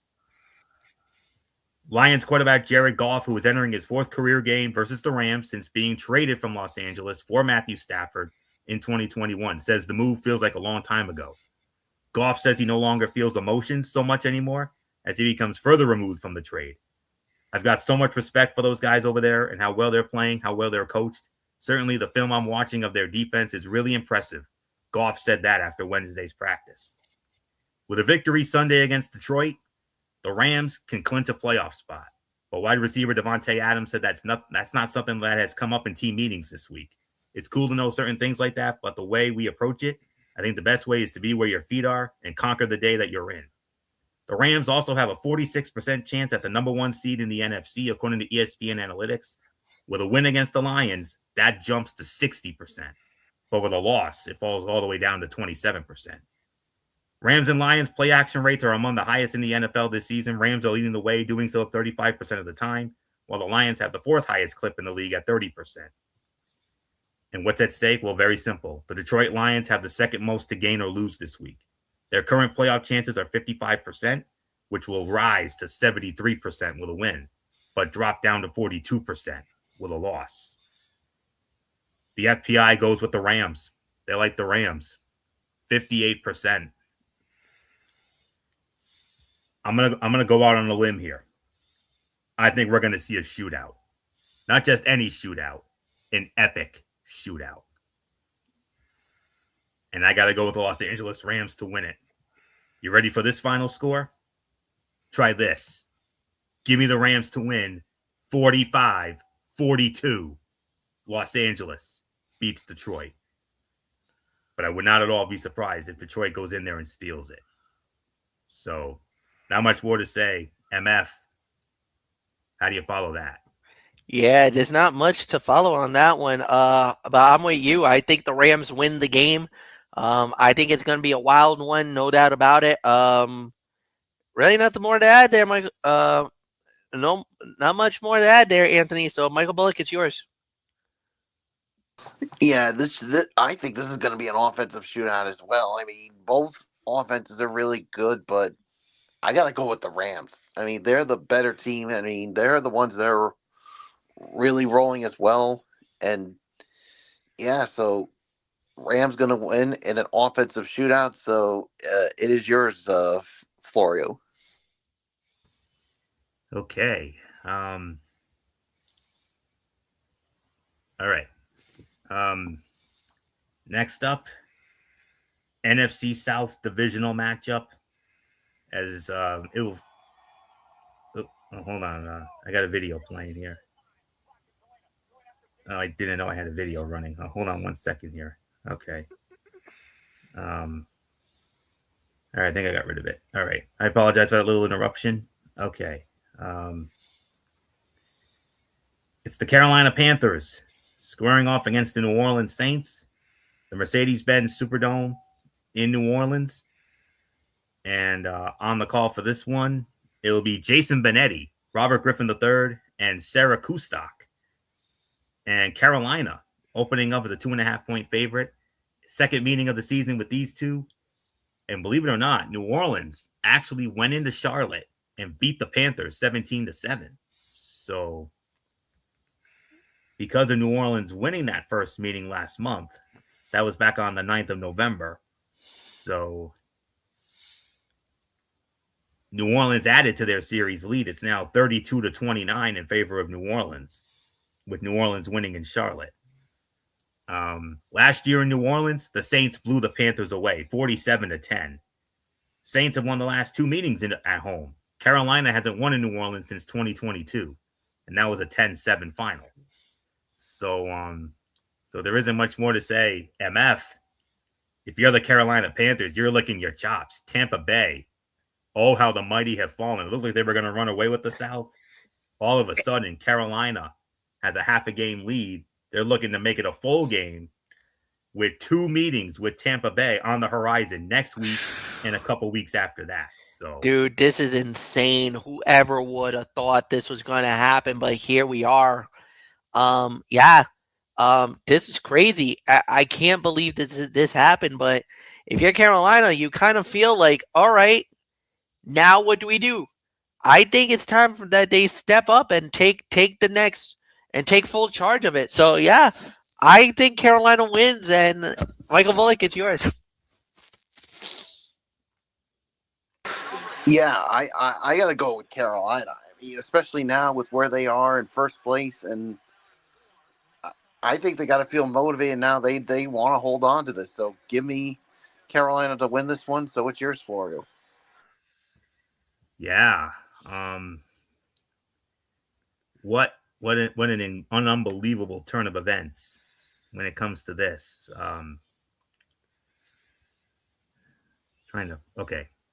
Panthers quarterback Bryce Young called this just another game. That's understandable because he's trying not to make it bigger than it is. But Carolina needs to keep pace with the Tampa Bay Buccaneers in the NFC South and cannot take a loss like it did to the then one-win Saints last month. And it's the most meaningful game in December in Bryce Young's career. He had a 14.5 total QBR, second worst of the season, in that initial loss to the Saints. Speaking of the Saints, rookie quarterback Tyler Show has the opportunity to win his first home game after winning two on the road against Tampa Bay and Carolina. He had two rushing touchdowns last week in a game where the Saints had to rely on him and rookie running back Devin Neal. You want to play your best ball against your divisional opponents because of the familiarity. You want to be dialed on your game plan when they're doing well, Show said. So I think for us, it's another really good challenge just because they play really good football as of late. So we got to be prepared. Show is seeking his third win this season, which would tie the legendary Archie Manning, who went 3-5-2 in 1971 for the most wins by a Saints rookie quarterback. What is at stake? Well, though they were tied with the Bucs for the NFC South lead entering this week, the Panthers are 2 games behind Chicago for the final NFC wildcard spot, according to ESPN Analytics. And according to them, the Panthers would have a 40% chance of making the playoffs with a win. But if the Saints upset them again, if they lose, it drops down to all the way down to 19%. And another close FPI, it's only 52% for Carolina. But I'm going to go with the Carolina Panthers to win this game. I think they get the bounce back here. 24-17, give me Carolina to defeat New Orleans. Next up, we have the Tennessee Titans squaring off against the San Francisco 49ers from the home of Super Bowl 60, Levi's Stadium in Santa Clara. Adam Amin, Drew Brees, Christina Pink, they will have the call. San Francisco opening up as a 12.5-point favorite. And the series history between these two, that favors, went a little too far. All right. I want to say it favors, I want to say it's San Francisco here. Yeah, San Francisco leads it 9-6. Last meeting was 2021 in Nashville. Tennessee actually won that 20-17. San Francisco, last time they played there was 2017. San Francisco winning 25-23. Tennessee has not won in San Francisco since 2009. That was a 34-27 final. So there isn't much more to say. I believe Bullock starts this one off. So Bullock, Tennessee and San Francisco. San Francisco opening up as a 12.5-point favorite. Who you got? Yeah, this should be an easy one here. I got to go with the San Francisco 49ers. They should be able to handle their business with Tennessee. So it's yours, Florio. Yeah. I got to go with San Fran also, but Tennessee is looking to win consecutive games for the first time since November of 2022. The offense rode with the running game last week with Tony Pollard posting a career-high 161 yards and 2 touchdowns. 49ers are allowing 104 rushing yards a game. Pollard said the key will be staying locked in on the run game by staying ahead of the chains and playing their game instead of chasing plays. Back from their long-awaited bye, the 49ers are aware of the opportunity Sunday. The playoffs are within reach, but they also have, believe it or not, they also have a realistic chance to be in the mix for the number one seed in the NFC. Right tackle Colton McKivitz said, obviously we're going to need some help to get there, but if we take care of our business, it just gives us an opportunity. We've been there before and enjoyed that. So we take care of our business. We know that's a possibility. Coach Kyle Shanahan doesn't like talking about such things, which is why he is spending this week focusing on this week's task. A win over Tennessee would be the first of many steps for the Niners to reach that lofty playoff perch. Titans quarterback Cam Ward has a 62% completion rate since week 11, which ranks 13th among 34 qualified quarterbacks during that span. He previously ranked last among qualified quarterbacks in completion rate from weeks 1 to 10 at only 58%. With a win, the 49ers would have a 96% chance to make the playoffs, but that would drop to 83% with a loss. The biggest FPI of the week, 83%. Going with the San Francisco 49ers. I'm going with the San Francisco 49ers. I think they should win this one rather comfortably. I'm going to go 28-10, San Francisco, all over Tennessee. Not much more to say. MF, your thoughts? Yeah, total agreement here. I'm with San Francisco. I got the San Francisco 49ers winning as well. You pretty much talked about it, so I got nothing more to say. And yeah, Michael Bullock, it's yours. Bullock started it, so sorry. That's all right. Now we move on to our final late game. It's our number 3 game of the week. It's the Indianapolis Colts squaring off against the Seattle Seahawks, Lumen Field in Seattle. Andrew Catalon, Charles Davis, Jason McCourty, AJ Ross on the call. Seattle opening up as a 14-point favorite.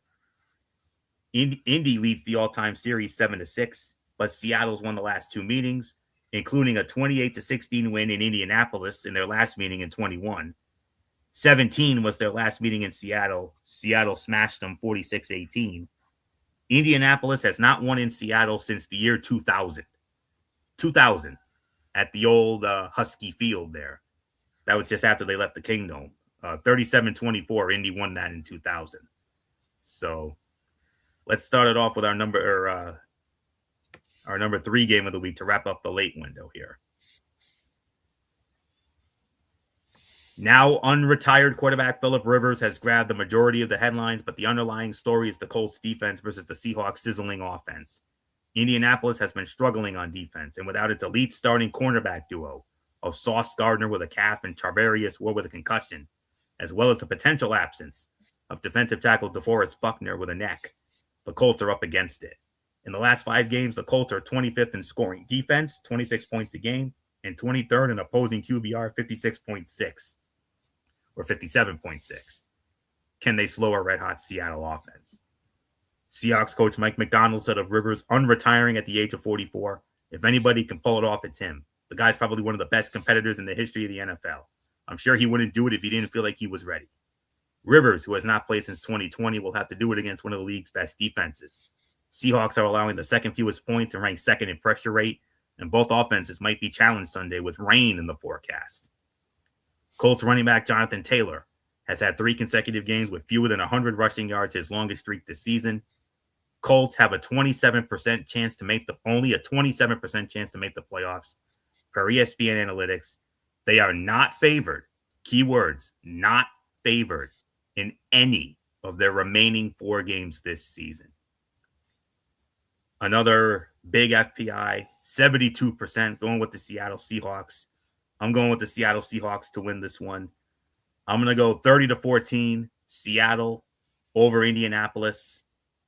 MF, Daniel Jones is done. Riley Leonard is injured. 44-year-old Phillip Rivers coming out of retirement. Can he go into Seattle and lead the Colts? I don't think so. Yeah, this is not an easy game. I kind of feel like Seattle should win this one and win this one going away. I get why they're trying to do it. It's just try to, see if you can make it through. But, I'm with you. Seattle should win and win this one comfortably. So nothing more to say. Bullock, go.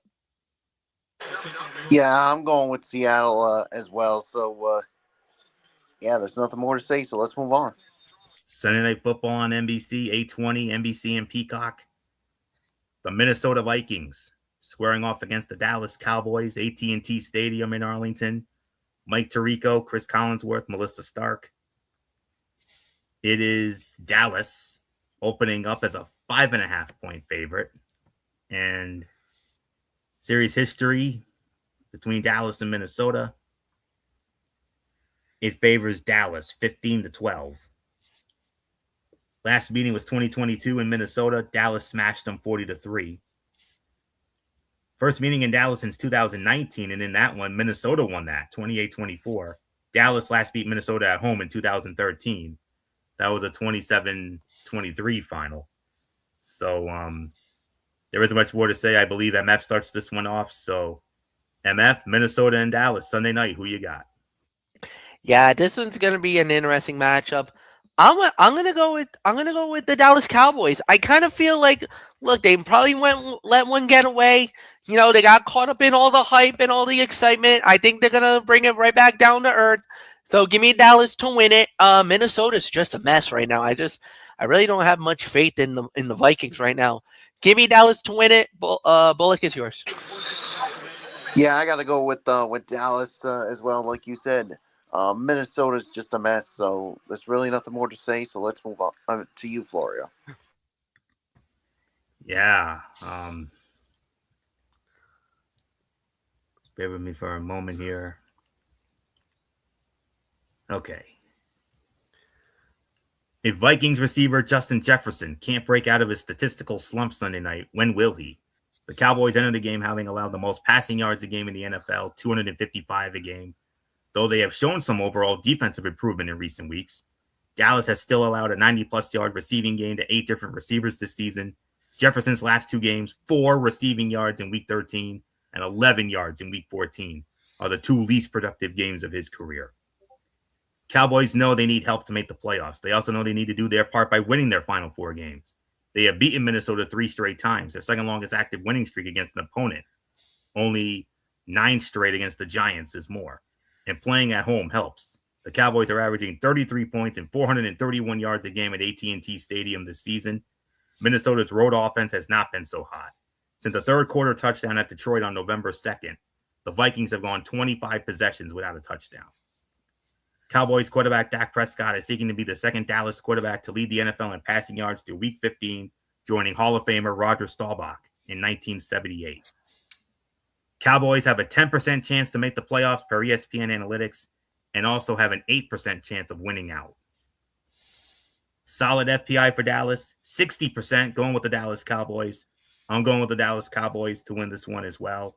I'm going to say 28-17, Dallas over Minnesota. 1 game left. And MF, it's a big one for your boys. Monday Night Football on ESPN, 8:15. This is our number 5 game of the week.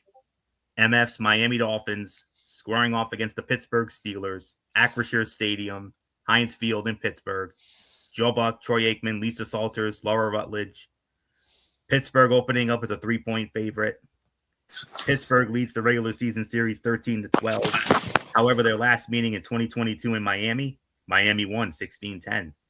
Last meeting in Pittsburgh, 2019, Pittsburgh won 27-14. Miami has not won in Pittsburgh since 2013. 34-28 was the final in that one. So, Bullock, I think you lead off on this one, right? Yeah, I do. Okay, it is Bullock. All right, Bullock, our final game of the night, Monday Night Football. Big one here. Our number 5 game of the week, playoff implications on both sides, Miami and Pittsburgh. Who you got? Yeah, this is a big one here. But the thing is, and I'm sure you guys heard the news, no TJ Watt because he actually was in the hospital for some, I think it was like a punctured lung or something. But it's serious enough to keep him out. And that's a huge loss for them defensively. So I don't know. I mean, this is a tough one. I mean, if Watt was playing, I probably would go with Pittsburgh, but I don't know. I just think with the TJ Watt, not being there, I think it could give Miami a chance. So I'm going to go with the Miami Dolphins to win this one. So it's yours, Florio. TJ Watt coming off of surgery for a collapsed lung. So, but he is expected to make a full recovery. So praise the Lord for that. If that's not a praise God moment, tell me what is. So definitely a praise God moment. And we wish TJ Watt all of the best and a speedy recovery for one of the finest defensive players in the NFL today, for sure. Now then, Dolphins running back Devon Achane with ribs was a limited participant in the team's first practice of the week, and Miami will continue to monitor his reps and preserve his body leading up to Monday night's game. But if Achane cannot handle a full workload come game day, Coach Mike McDaniel expressed full confidence in backup Jalen Wright, even saying he has had players suggest to him over the last few weeks that Wright should get more reps. With a career-high 110 rushing yards on 24 carries in place of an injured Achane last week, Wright rewarded his teammates' faith. And Pittsburgh will be without, as Bullock alluded to, Pittsburgh will be without star pass rusher TJ Watt, who was hospitalized after experiencing lung discomfort following treatment at the team facility on Wednesday. But they could get back rookie defensive tackle Derek Harmon, who has missed the last 2 games because of an injury to the same knee that he injured in the preseason. Steelers' run defense improves by an average of about 100 yards a game, 96 rushing yards allowed versus 191 when Harmon plays. Coach Mike Tomlin said he's a first rounder, and the difference he makes in run defense, that's why you draft first rounders. And I know MF and all of the Dolphin Nation are sick and tired of hearing this, but it's a stat that needs to be addressed with all due respect. The Miami Dolphins have lost 13 straight games when the kickoff temperature is 40 degrees or colder, including the playoffs. And what's been the theme of the night tonight, guys? The polar vortex. And this game is the final game that will be affected by that. 22 degrees, low clouds, and very cold in Pittsburgh. And what's at stake? Well, it's simple. This is the mother of all must-wins for MF and the Miami Dolphins, because the Dolphins will be eliminated from playoff contention with a loss.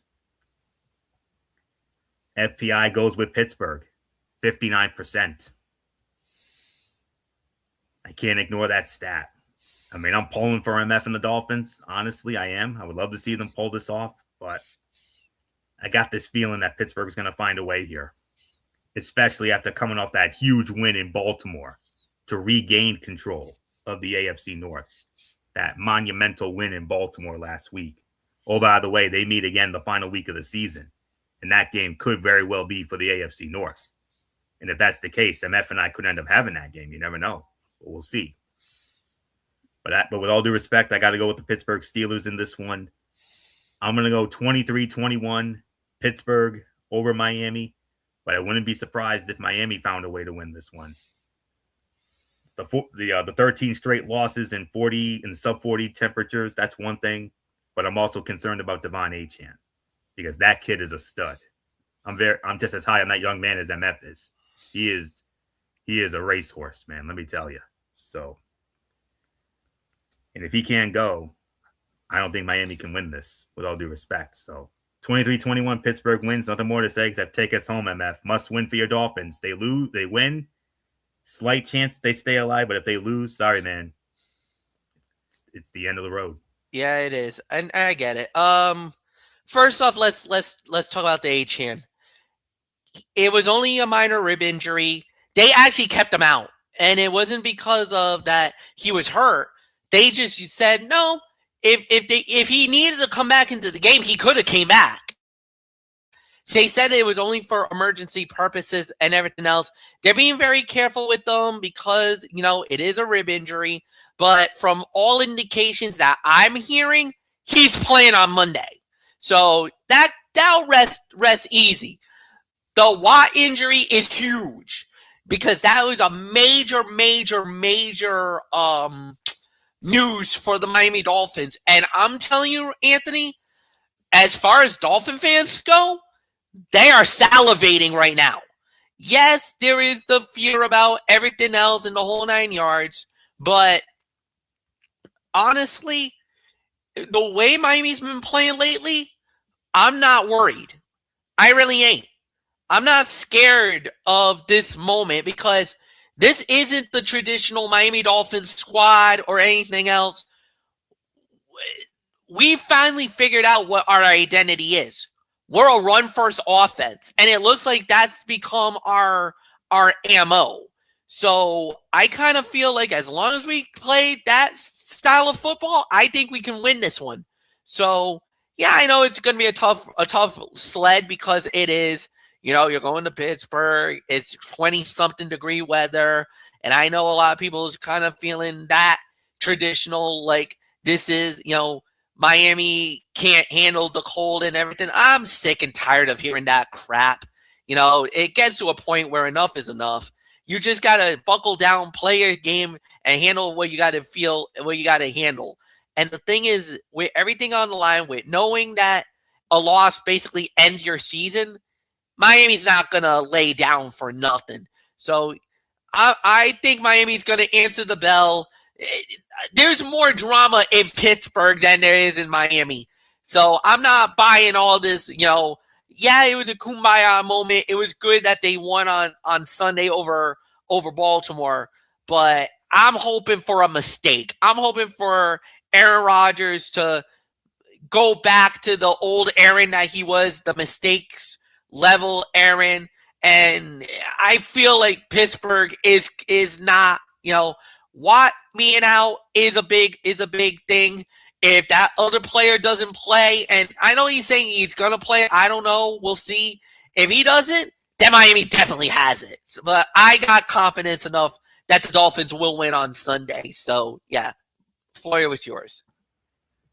Before we wrap up, MF, tomorrow night, is it just going to be Saturday night's main event tomorrow night that we're covering, or is there going to be anything else we're going to be covering? Are we going to cover TNA and it is Saturday? Nope, it is Saturday night's main event.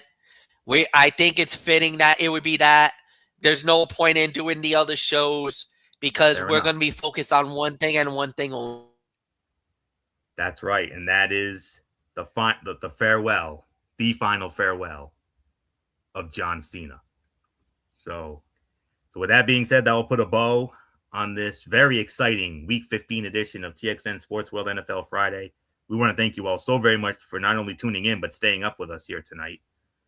We will be back with you again tomorrow night, right around that 10:30 threshold over on MF's channel, Brace Fan 95, as we will also be in on all the coverage and everything else. I mean, Army, Navy, that's one thing. But this is what we're all talking about. This is what we're all waiting for. The most anticipated Saturday night's main event in the 40-year history of that show, and especially of this reboot that went down at this very time 1 year ago. So tomorrow night, it will not. We could technically not really call this the Cerebral Smack Talk. We'll call this a Talking Wrestling TXN special. As myself, MF, and Bullock, we will all give you our complete breakdown of everything that is Saturday night's main event, including the final match of John Cena, which will close it out against the Ring General Gunther. So that will be tomorrow night, 10:30 or so, over on NF's channel, Brace Bay 95. Tuesday night, we're back to our usual stuff. We got Ridiculously Raw, Monday Night Raw, the fallout from Saturday night's main event, NXT, and then we preview Thursday Night Football, huge Thursday Night Football matchup, the Los Angeles Rams and the Seattle Seahawks. Not only NFC West implications, but possible number one seed in the NFC implications on that one as well. Massive game on Thursday. And then Thursday night, we will be back with the college football, but we're only going to be previewing the first round of the college football playoffs. The 4 first-round games, that's it. That's all we're doing on Thursday. And then 1 week from tonight, the Week 16 edition of TXN Sports World NFL Friday. We'll recap the Rams-Seahawks game. And notable games for next week, the Green Bay Packers and the Chicago Bears. Next Saturday night at Soldier Field in Chicago. Major NFC North implications in that one.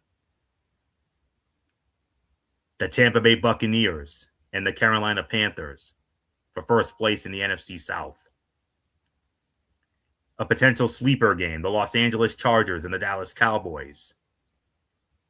Give you the Jacksonville Jaguars and the Denver Broncos, the Pittsburgh Steelers and the Detroit Lions. And then a huge Sunday night game that was flexed from 1 p.m. to Sunday Night Football next week, the New England Patriots and the Baltimore Ravens. And then an equally good primetime game on Monday Night Football, the San Francisco 49ers against the Indianapolis Colts. Just some of the notable games we'll address for Week 16 next week. So that's it. So until tomorrow night for Talking Wrestling TXN, where it's all about Saturday night's main event, this is Anthony Florio here for Michael Bullock, and in spirit, good old MF Michael Fletcher, and always and forever our First Lady, the one and only Dee Dee Woodson. You know the routine, everybody. Thumbs up. Talk to you later. Yeah.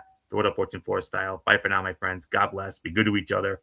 Have a blessed Saturday, and until tomorrow night for Saturday night's main event, you have been watching the Week 15 edition of TXN Sports World NFL Friday right here on the Zone 25 on YouTube and Streamway.com for everybody who has been a part of this one. For now, Anthony Florio. So long. Bye, everybody. Bye.